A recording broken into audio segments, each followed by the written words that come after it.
Olá, boa noite. Você vai ver hoje no segunda edição: violência contra a mulher. Na Serra, polícia procura homem suspeito de estupro. Pro santo que nada.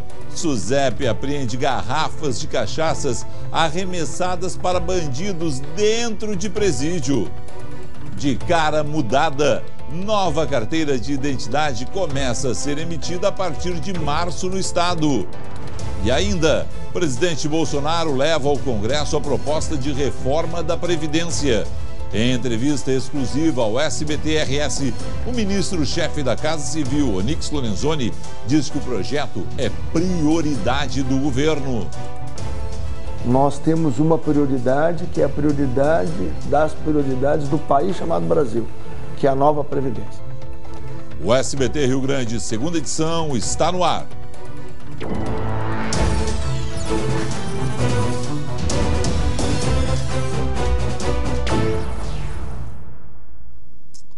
Você sabia que a partir do mês que vem uma nova carteira de identidade passará a ser emitida em todo o Brasil? O documento terá muito mais informações do que o modelo atual e já pode ser solicitado aqui no Rio Grande do Sul e também em outros 10 estados. A terceira via da identidade da Pamela desta vez vai ser diferente, cheia de informação. Agora ficou bem melhor, né? Vários documentos num só, não precisa estar carregando várias coisas junto. Além dos dados obrigatórios da versão atual, a nova carteira de identidade poderá ter, se solicitados, os números do PIS/PASEP, do Cartão Nacional de Saúde, do título de eleitor, da carteira de trabalho, da CNH, do certificado militar e até o nome social. O documento poderá conter um ícone indicando deficiência, tipo sanguíneo e nas observações dados sobre a saúde. Algumas questões de doença que sejam importantes, ou aspectos de saúde que sejam muito importantes para salvar sua vida, agora eles podem constar na carteira de identidade. Alguma alergia, algum medicamento, alguma questão, uma doença crônica. Para inserir as informações adicionais, é preciso levar os documentos originais ou laudo médico até o órgão de identificação. 11 estados já estão preparados para emitir o novo modelo válido a partir de 1º de março. O decreto que regulamenta as mudanças também prevê o documento em formato de cartão eletrônico. Mas nessa fase de adaptação, a identidade ainda será impressa em cédula de papel. A pessoa que pedir a nova identidade agora só vai receber o documento em março. Até lá, solicitações emergenciais vão ser impressas no modelo atual. Quem já tem identidade não precisa trocar pela nova. O documento é gratuito na primeira solicitação. O custo da segunda via varia de estado para estado. No Rio Grande do Sul é de R$ 68. Estando num só é bem mais prático. Então, para nós fica melhor.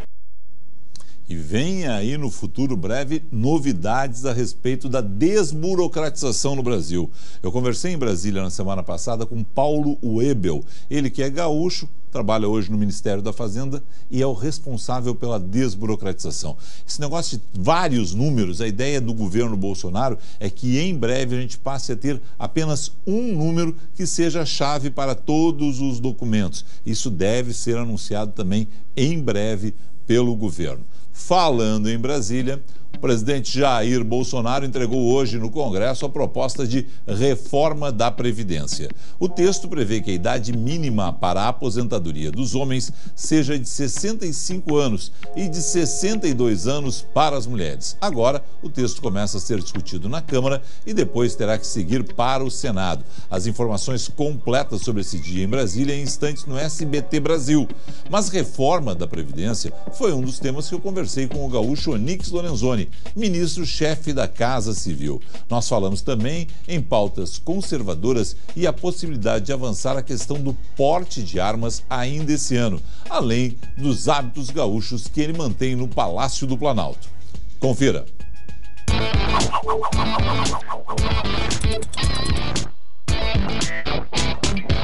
Depois de 7 mandatos consecutivos, 2 como deputado estadual, 5 como deputado federal, o gaúcho Onyx Lorenzoni é o ministro-chefe da Casa Civil do governo Bolsonaro. E olha, tem tanto gaúcho em Brasília que dá para dizer que o senhor é um patrão de um CTG, né, ministro? Obrigado por nos receber. Felipe, é um prazer, né, te receber aqui. Mas, bom, não apenas dentro da minha equipe, né, na equipe do General Santos Cruz, General Heleno, tem muitos gaúchos também que há muitos anos estão radicados aqui em Brasília, e gaúchas, né, que acabam, pela sua competência, tendo espaço no governo.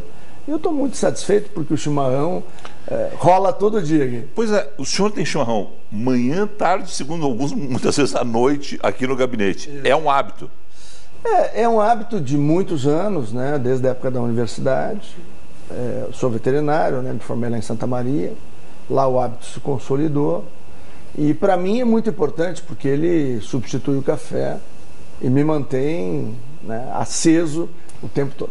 Eu ia perguntar se ia ter Grenal no governo, mas os 4 ministros gaúchos são colorados.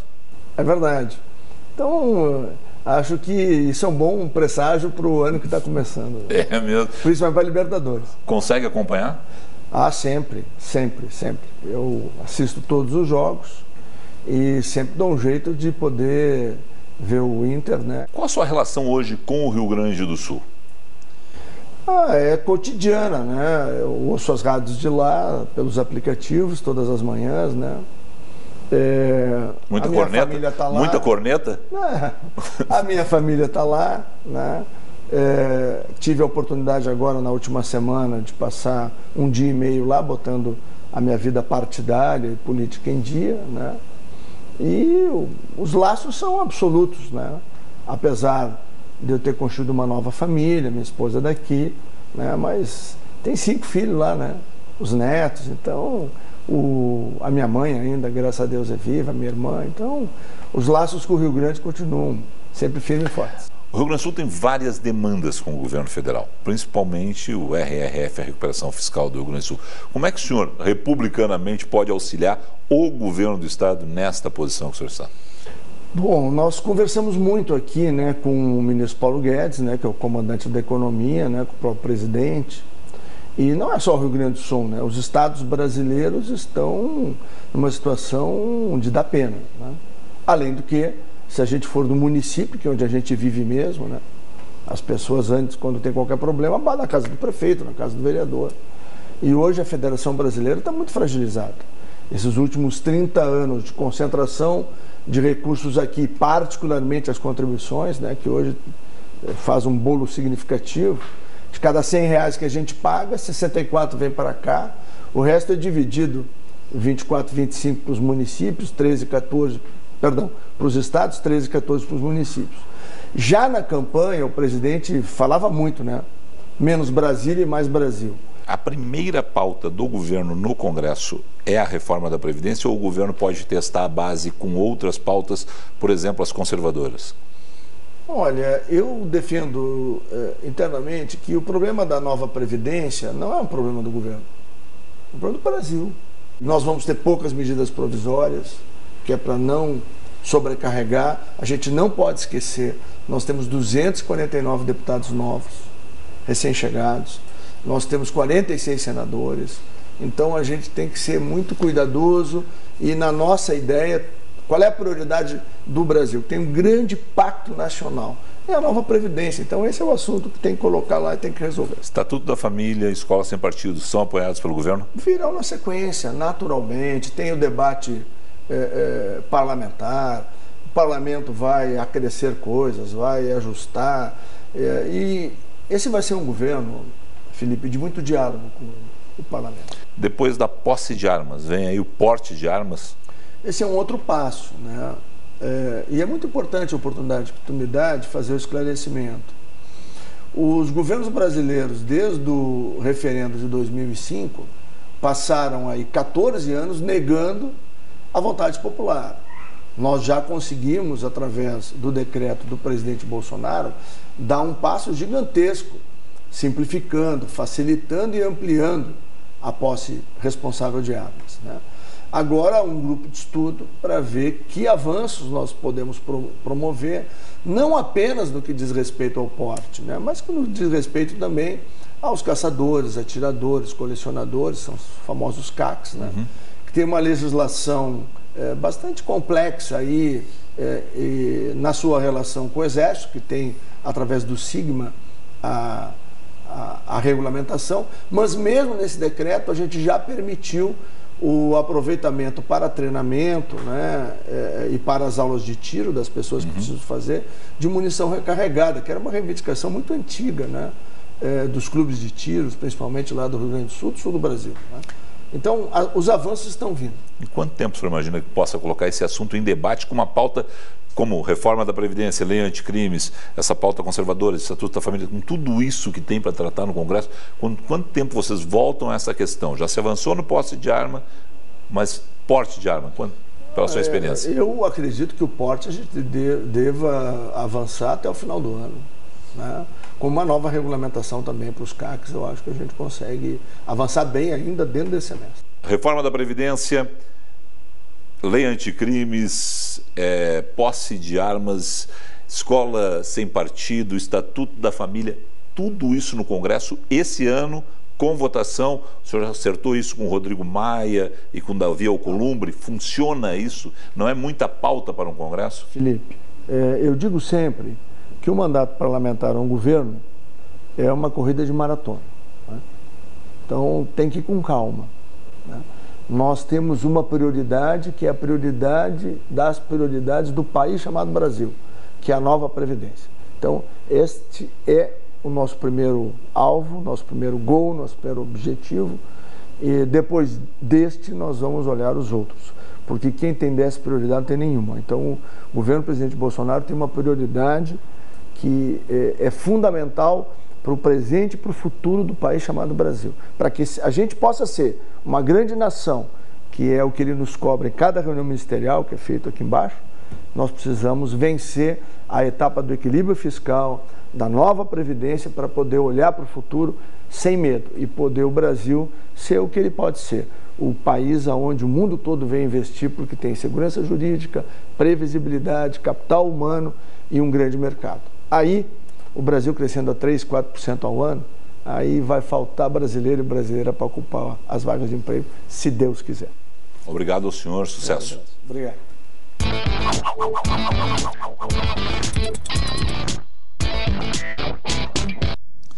Em instantes, no SBT Brasil, todas as informações sobre a entrega pelo presidente Bolsonaro do projeto de Previdência no Congresso. Quero lembrar que essa entrevista de Onyx Lorenzoni também, em instantes, estará disponível nas redes sociais do SBT Rio Grande do Sul. E na próxima quarta-feira, uma entrevista com o secretário de Governo Gaúcho de Rio Grande, General Santos Cruz.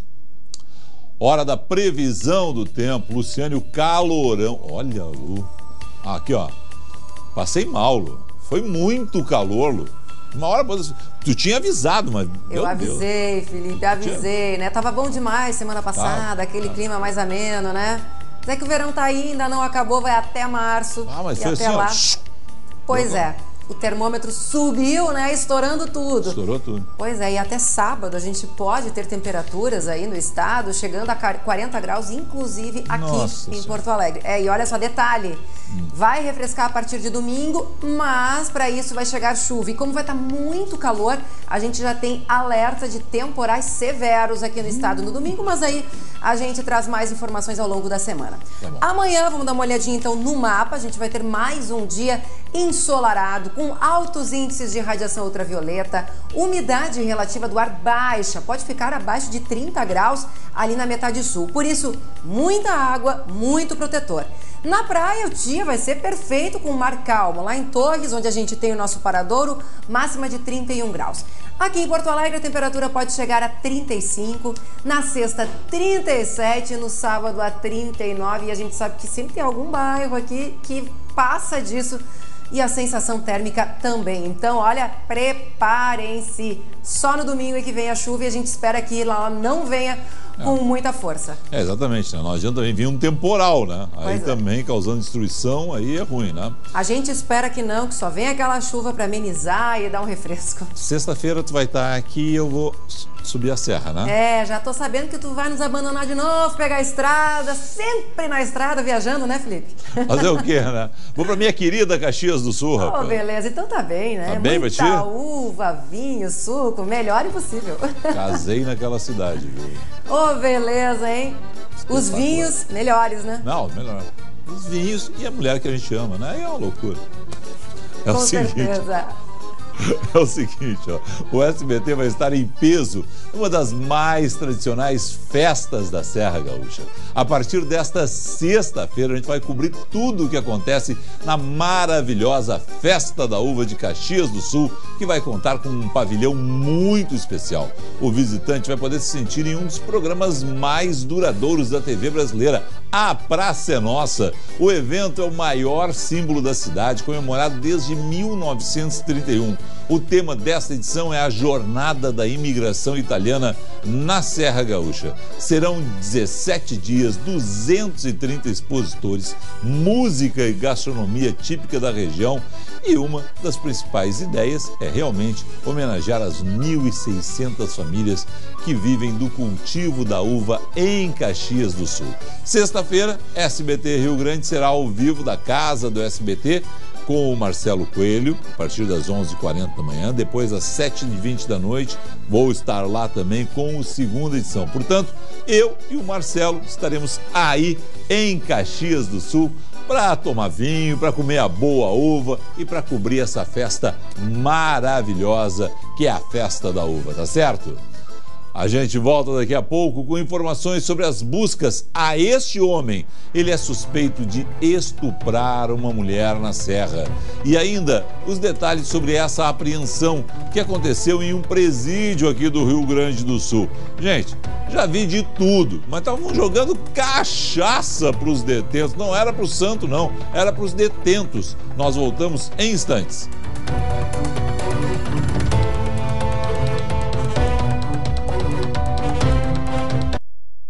SBT Rio Grande, segunda edição. Oferecimento Sicredi. Abra uma conta e descubra que gente que coopera, cresce. Senac. Educação profissional mudando vidas. Rede Clipe. Simplifique. É Clipe.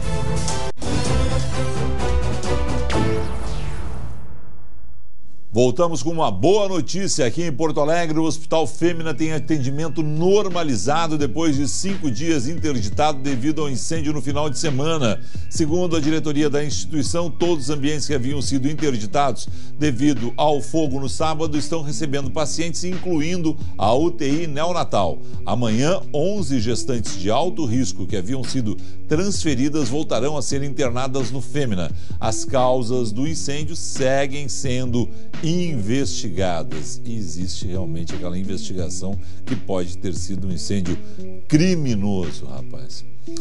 Em Passo Fundo, a Superintendência de Serviços Penitenciários apreendeu garrafas de cachaça arremessadas para dentro do presídio.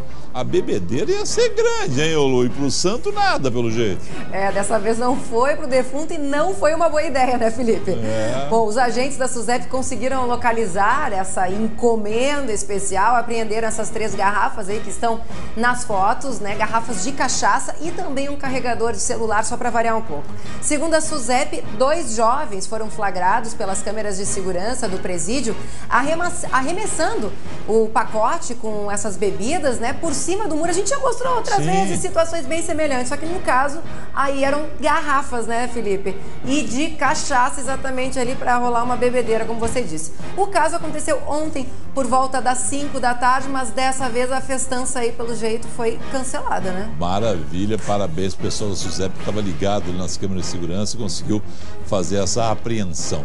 E a polícia de Caxias do Sul está procurando um homem suspeito de ter estuprado uma mulher, Lu. Pois é, Felipe, é o seguinte, a história é um pouco antiga, tá? A vítima estava indo trabalhar no bairro São Leopoldo, lá em Caxias, quando ela foi surpreendida pelo suspeito. Isso, na verdade, aconteceu em maio do ano passado, só que ele ainda não foi encontrado e é por isso que a polícia está divulgando agora essas imagens do homem, que mostra exatamente ele correndo, caminhando logo após o crime. Ele sai de trás de um container e depois ele foge, né? E e como a gente vê nessas imagens, é possível ver muito bem o rosto desse homem acusado de sequestro, que quem foi... conhece, reconhece. Com certeza já sabe quem é, né? Sim. E a vítima já fez o reconhecimento desse homem, já olhou para essas imagens e já sabe quem ele é. Aí na tela, então, vocês vão ter agora os números de telefone para quem tiver qualquer informação fazer a denúncia para a polícia localizar e identificar esse homem. 54 32 20 92 80 ou pelo WhatsApp que está aí na tela, Felipe. Maravilha, obrigado, Lu. Uma excelente noite para você. Até amanhã. Boa noite. Obrigado a você pela sua audiência. Amanhã, 11h40, tem o Marcelo Coelho no SBT Rio Grande. Na sequência, a Débora de Oliveira. Fique agora com o SBT Brasil. Uma ótima noite. Tchau.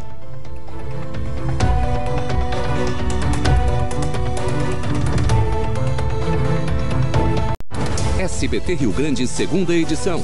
Oferecimento Sicredi. Abra uma conta e descubra que gente que coopera, cresce. Senac, educação profissional mudando vidas. Rede Glip, simplifique, é Glip.